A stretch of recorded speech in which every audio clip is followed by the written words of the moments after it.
Saudações, pessoas. Eu sou o professor Lutero. Essa é uma aula de Química, do conteúdo de Química Geral. Estamos tratando sobre atomística, ou seja, o estudo do átomo. Nesta aula, realizaremos alguns exercícios na parte de modelos atômicos. Tá? Quando falamos de modelos atômicos, a gente se refere especificamente à evolução dos modelos atômicos. Tá? O que é importante a gente saber e conhecer disso? Né? É importante a gente ter conhecimento do que cada modelo trouxe pra gente, né, de novo, no entendimento do que é o átomo. Tá? Uma teoria científica, quando ela é criada, quando ela é proposta, dificilmente ela consegue explicar 100% de um determinado fenômeno, de alguma coisa. Né? Então ela vai passando por uma evolução com o passar do tempo, conforme novos experimentos são realizados e novos dados vão surgindo. Muitas vezes ela vai sendo aprimorada com a participação de muitos cientistas e de muitos anos de pesquisa. Tá? E é isso que aconteceu com a evolução dos modelos atômicos especificamente. Tá? Dificilmente uma teoria feita de forma criteriosa é totalmente descartada. Né? A verdade é que quando uma teoria não explica 100% de um fenômeno, ela apresenta alguns buracos, por assim se dizer. Né?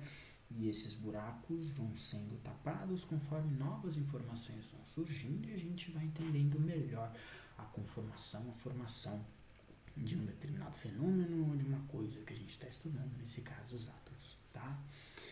Os modelos atômicos que a gente tem, então, são, primeiro, isso cientificamente falando, propostos, né, através de um critério metodológico científico. Primeiro, o modelo de Dalton, que é o modelo bola de bilhar. A partir desse momento, a gente tem um entendimento de que as coisas são feitas de pequenas coisinhas. Tá? Esse modelo já trouxe pra gente, né, a possibilidade de fazer algumas previsões bem satisfatórias quando a gente analisa algumas transformações químicas, tá? E ele surgiu com o conceito também de elemento químico, né, diferenciação de um átomo para outro átomo, conceito de elementos químicos. Depois, a gente tem o modelo de Thomson, que seria o modelo pudim de passas.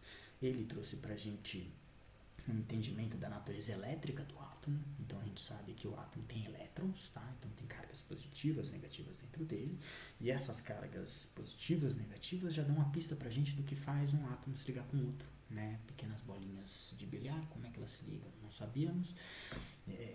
Com o entendimento, né, o conhecimento de que existem cargas no átomo, passa a existir o entendimento de que provavelmente essas cargas estão por trás da interação de um átomo com o outro. É isso que faz um átomo se ligar com o outro. Né? Depois a gente tem o modelo de Rutherford, que seria um modelo planetário. Então aí a gente começa a entender como as cargas realmente se conformam dentro do átomo, né? A descoberta de espaços vazios dentro do átomo, tá? Partículas maciças no núcleo, partícula leve na eletrosfera ao redor do átomo. E depois a gente tem o modelo de Bohr, tá? Que foi o primeiro modelo proposto através do estudo da quântica. Né? Então, esses elétrons estão na eletrosfera, estão ao redor, mas se colocam em níveis específicos de energia. Tá? Então vamos lá resolver uns exercícios só para entender um pouco melhor esses modelos atômicos e como eles se relacionam. Então, primeiro, no fim do século XIX, começaram a aparecer evidências de que o átomo não era a menor partícula constituinte da matéria. Em 1897, tornou-se pública a demonstração da existência de partículas negativas. Opa! Então aqui eu estou falando da existência de partículas negativas. As partículas negativas existentes no átomo são os tais dos elétrons. A natureza elétrica do átomo, a existência de partículas elétricas negativas dentro do átomo, foi uma descoberta do nosso querido Thomson, né? E aí a partir disso ele propôs o modelo pudim de passas. Tá? Ele imaginou que as cargas negativas ficassem incrustados numa massa geral positiva, né? Como se fosse um pudim e dentro desse pudim tivessem passas. Então a massa do pudim seria a carga positiva e incrustado nesse pudim teriam as cargas negativas. Foi como ele imaginou, né? Uma evolução do entendimento do que era o átomo bola de bilhar de Dalton. Tá. 2. O átomo, na visão de Thomson, é constituído de, vamos ver, A. Níveis e subníveis de energia. Quando a gente fala de níveis de energia, estamos nos referindo a Bohr, tá? Quantidades de energias específicas para os elétrons ao redor dentro do átomo. Beleza.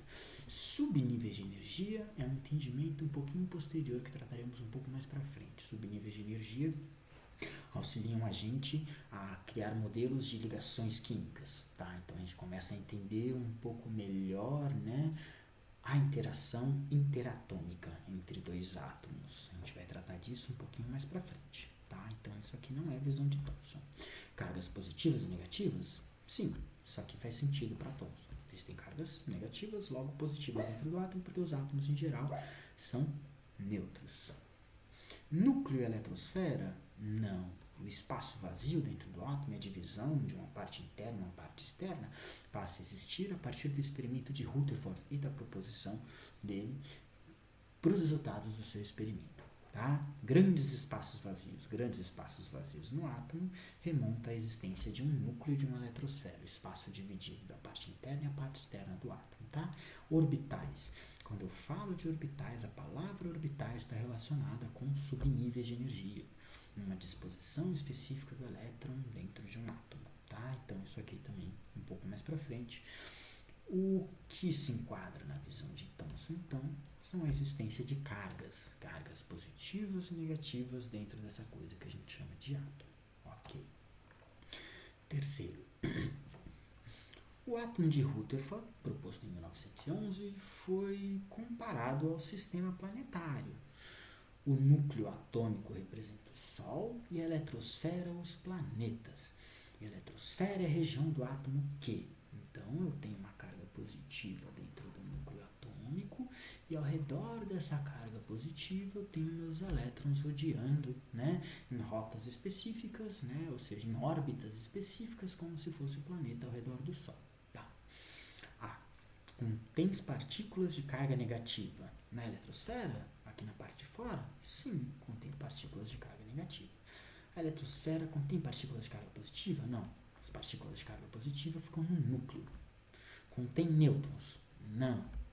Contém prótons. A descoberta dos nêutrons, inclusive, foi feita um pouquinho mais para frente por um outro cientista chamado Chadwick, tá? Que fez alguns experimentos com as massas atômicas, com as massas de átomos especificamente.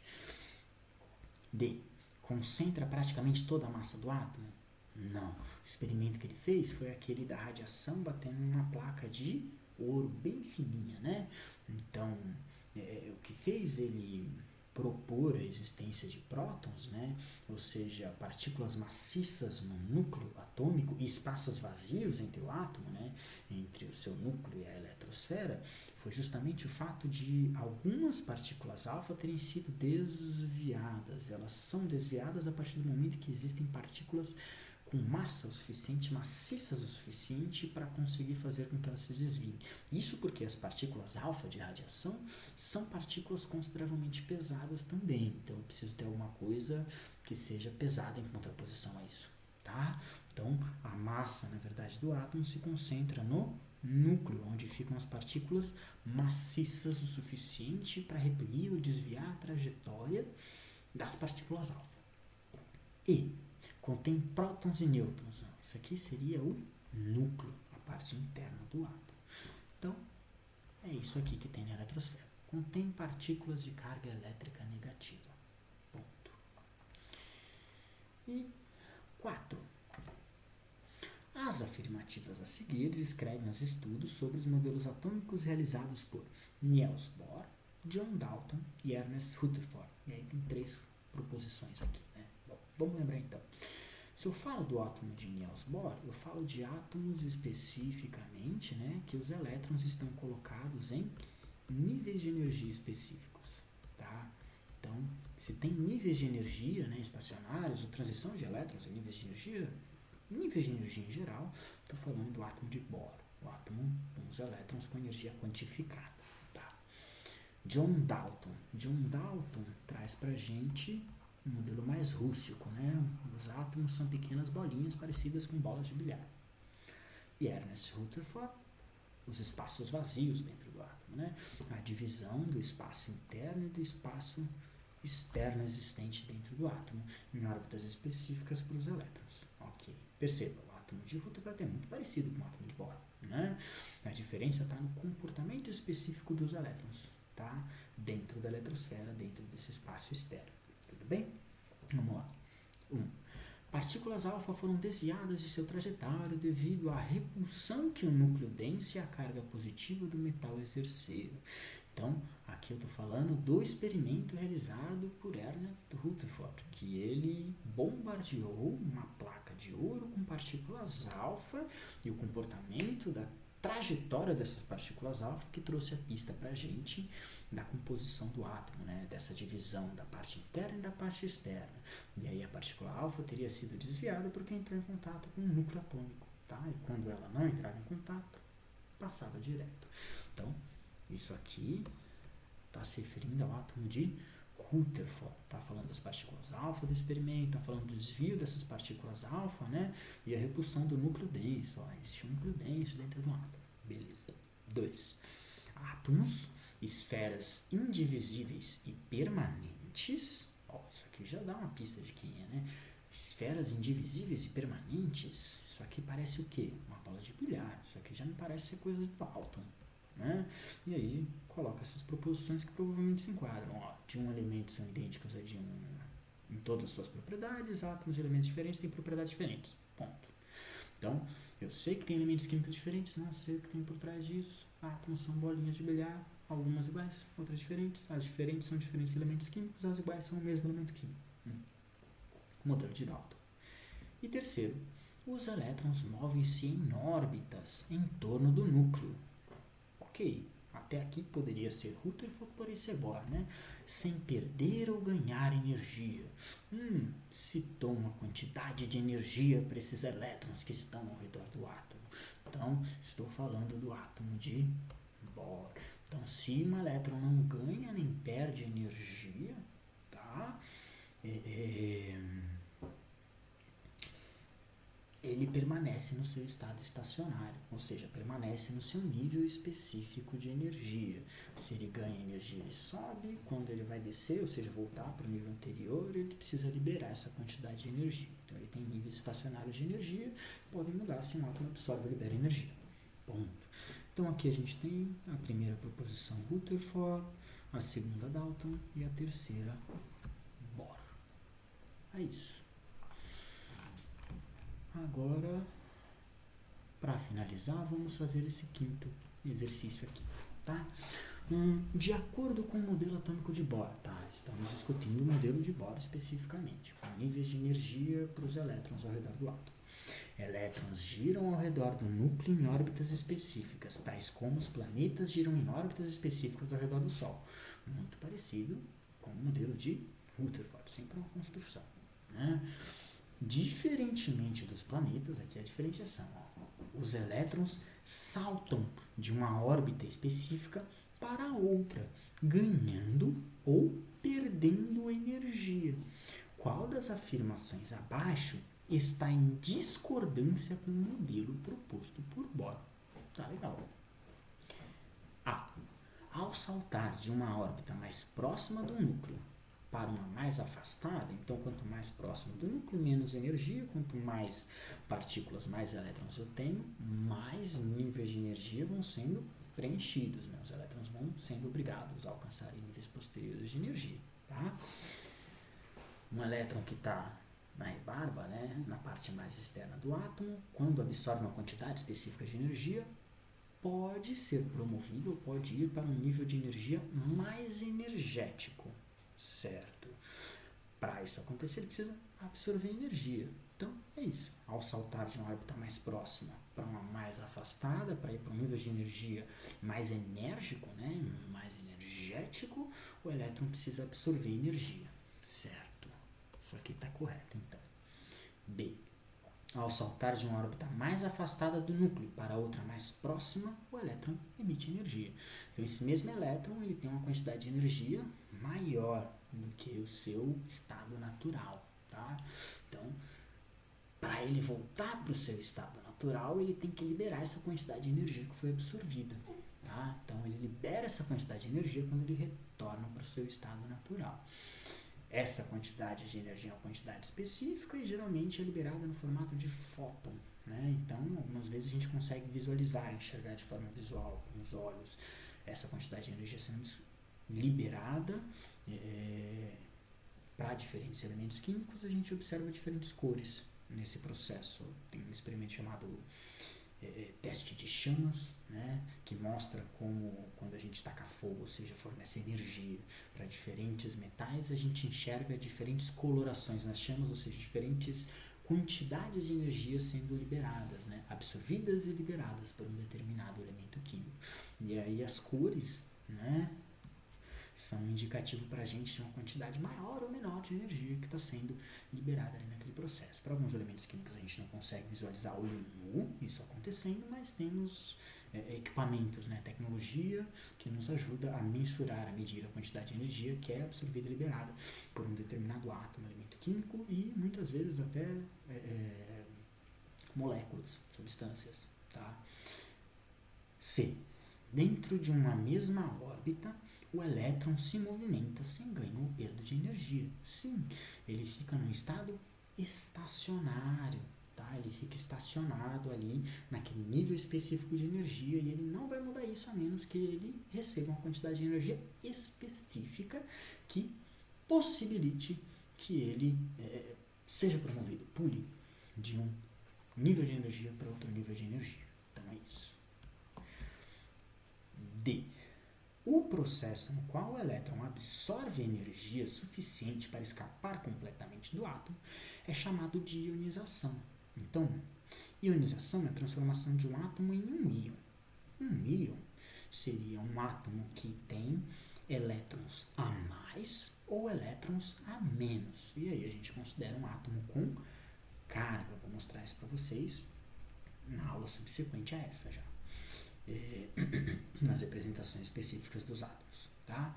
Então, esse processo de ionização, nesse caso, seria a perda de um elétron, né? Então, aqui ele está falando do processo no qual o elétron vai absorver uma quantidade de energia, mas ela é suficiente para ele escapar do átomo. Se ele escapa do átomo, vai ter um desbalanceamento de cargas, né? Eu terei mais cargas positivas do que negativas, logo ele se transforma num íon. Então, sim, se ele absorver energia suficiente para escapar completamente, esse átomo vai ficar desbalanceado em termos de cargas, né? Considerando que o átomo neutro tem a mesma quantidade de cargas, se ele perde uma carga negativa, vai ficar com carga negativa a menos, então vai ficar com mais cargas positivas do que negativas, então ele vai virar um cátion, ele vai virar um íon positivo.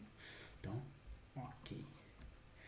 E o modelo proposto é aplicado com êxito somente ao átomo de hidrogênio. Tá, capciosa essa afirmação aqui, né? É o seguinte, para essa explicação específica, a gente consegue aplicar, né? Ou seja, essas absorções e liberações de energia, a gente consegue explicar para variados tipos de átomos. Então, essa proposição é válida para entendimento do comportamento atômico em geral, de vários elementos químicos. Mas, um modelo de Bohr, né, quando ele tenta explicar especificidades, né, se aprofundar nas especificidades da organização das partículas de um átomo dentro de um átomo, ele não consegue explicar satisfatoriamente o comportamento de átomos que têm muitos elétrons. Então, quando a gente tenta se aprofundar em outras explicações, né, por exemplo, por que um átomo perde elétrons, por que um átomo ganha elétrons, por que ele faz uma ligação, por que faz duas ligações, o modelo de Bohr já não é mais suficiente. Né? Ele não consegue satisfatoriamente explicar o comportamento geral de átomos que têm mais do que um elétron. Né? E para explicar com um elétron já é uma matemática muito robusta que ele usa. Tá? Porém, para essa proposição que ele colocou aqui nesse exercício especificamente, ó, diferentes planetas, elétrons saltam de órbita específica, ganhando ou perdendo energia. Então, esse modelo, em função da absorção e liberação de energia, a gente consegue utilizar para vários elementos químicos, né? Tanto que o teste de Cham é feito com vários metais diferentes, né? Que absorvem diferentes quantidades de energia e têm diferentes quantidades de elétrons. Então, nesse caso aqui, essa seria a que está em discordância. Tudo bem? Por hoje é só. Até a próxima.